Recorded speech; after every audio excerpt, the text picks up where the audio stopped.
பெஞ்சல் புயல் மழை வெள்ளத்தால் பல்வேறு மாவட்டங்களில் பயிர்கள் மழைநீரில் மூழ்கி சேதமடைந்திருப்பது விவசாயிகளை கவலையடைய செய்துள்ளது. புதுச்சேரி அருகே கரையை கடந்த பெஞ்சல் புயல் காரணமாக தமிழகத்தில் கனமழை வெளுத்து வாங்கியது. திருவண்ணாமலை மாவட்டம் செய்யாறு பகுதியில் பெய்த கனமழையால் வாழ்குடை ஏரி நிரம்பி வெளியேறும் உபரி நீர் அருகில் உள்ள வயல்களை மூழ்கடித்துள்ளது. இதனால் அறுவடைக்கு தயாராக இருந்த நெற்பயிர்கள் நீரில் மூழ்கி சேதமடைந்துள்ளன. இந்த கால்வாய்கள் சரியில்லாதால தண்ணீர் தேங்கி இருக்குது. இன்றைக்கு பார்த்தா உபரி நீர் பார்த்தா அந்த மதகு வழியா வர்றது பார்த்தா இன்னைக்கு இன்னும் 20 நாளைக்கு வடியாது. ஆகவே அந்த நெற்பயிர்கள்லாம் காப்பாற்றணும்னா ஆண்டுக்காண்டு ஏற்படுற சேதத்துக்கு இந்த கால்வாய்களை இரட்டை கால்வாயை தூர்வாரி கொடுத்ததாக இது போல பாதிப்பு ஏற்படாது என்பது அரசின் கவனத்துக்கு சொல்கிறோம்.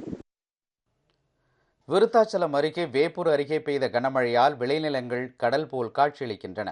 இதனால் 5000 ஏக்கர் பரப்பரப்பில் பயிரிடப்பட்டிருந்த உளுந்து உள்ளிட்ட பயிர்கள் வீணாகும் நிலையில் இருப்பதால் விவசாயிகள் கவலையடைந்துள்ளனர்.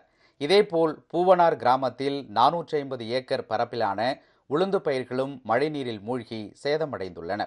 நீர்வழி பாதையான ஓடையை தூர்வாருமாறு பலமுறை மனு அளித்தும் நடவடிக்கை எடுக்காததே இதற்கு காரணம் என விவசாயிகள் குற்றம் சாட்டினர்.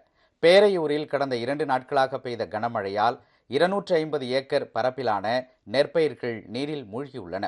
வடிகால் வாய்க்காலை ஆக்கிரமித்து வீடுகள் கட்டியதே இதற்கு காரணம் என விவசாயிகள் வேதனை தெரிவித்தனர். ஏக்கர் கிட்டத்தட்ட ஒரு 250 ஏக்கர் வடிகால் இதுதான்.